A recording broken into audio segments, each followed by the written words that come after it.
To the President of the Federal Republic of Nigeria, Aṣíwájú Bọ́lá.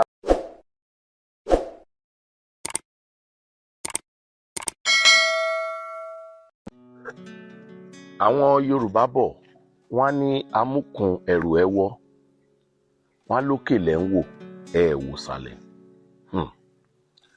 Ọ̀rọ̀ Nàìjíríà most times olórí tó wà lókè pátápátá ni gbogbo wa máa ń concentrate lé lórí, whereas ogun tó ń jà wá gangan abẹ́ ló ti bẹ̀rẹ̀, from the local government chairman, councillor, àwọn tó wà l'assembly, house of rep, àwọn gangan náà ń kógun jà wá jù.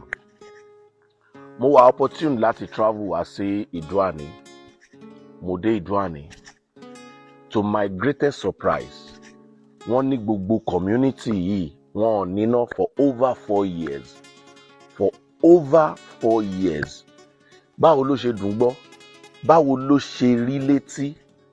Ẹ̀yin tẹ́ wà nípò, báwo lẹ ṣe feel? Báwo ni ọkàn yín ṣe máa ń balẹ̀ nígbà tí irú kan báyìí bá ń ṣẹlẹ̀?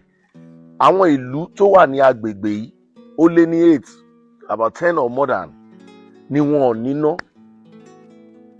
Ọba, Àfò, Èmèrì, kìnìkan, Ìdó-àní, and so many. Ẹ̀yin kan dẹ̀ wà ń bẹ̀. Ọkàn yín dẹ̀ bá kílẹ̀ ń govern lé lórí. Kílẹ̀ ń govern lé lórí. Ó ṣeé ṣe kí the state governor gan má gbọ́. Débi tí àwọn minister tó wà ní electricity gan máa mọ̀. Wípé ìlú kan, àwọn ìlú kan wà ó, wọn ò níná. Dẹ̀ ṣe ń tó tọ́. Ẹ ṣe ń tó tọ́, ẹ ṣe ń tó yẹ. Ẹ jọ̀ọ́ mo ń fi àsìkò yìí tún pé governor wa, governor Ondo state, ẹ jọ̀ọ́ nítorí Ọlọ́run, ẹ jọ̀ọ́ nítorí Ọlọ́run, Ayédatiwa, ẹ gbìyànjú kẹ́ ẹ mójú yín tó àwọn ìlú yìí. Ẹ jẹ́ kí àwọn tẹ́ fi sípò, ẹ béèrè, let them be accountable for what they are doing. Ẹ béèrè tó ń ṣe, ẹ rán àwọn èèyàn síbẹ̀, ẹ láwọn èèyàn lẹ́ka káàkiri, wọ́n á bà yín lórúkọ jẹ́ o. Wọ́n á bà yín, bóyá yìí dẹ̀ gan dẹ̀ lẹ́ẹ̀kẹ́. If you don't care, tó bá ti ju 4 years lọ, ó ṣeé ṣe kó má jẹ́ pé gọ́ọ̀mẹ̀ntì tí yìí ló wà ń bẹ́ẹ̀ gbà tó bẹ̀rẹ̀. Ó ti bá tẹ́ ti dé, ó yẹ kẹ́ ẹ lè tún ṣe.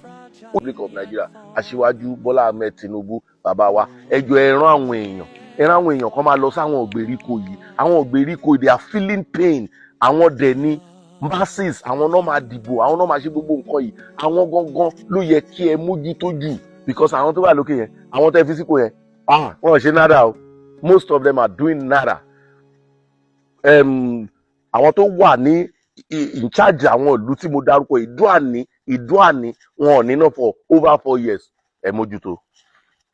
Major needs for the organization, for the orphanage presently, out of the household needs that we need now is washing machine. We need washing machine to make the work easier for the caregivers in washing the children's clothes, and there are so many other things, as we expand, as we increase in the organization. We want to appreciate Mr. Samuel from Offerwood Mission. They have come about 3 or 4 times now, and we want to see you more again and again. Thank you very much. God bless you.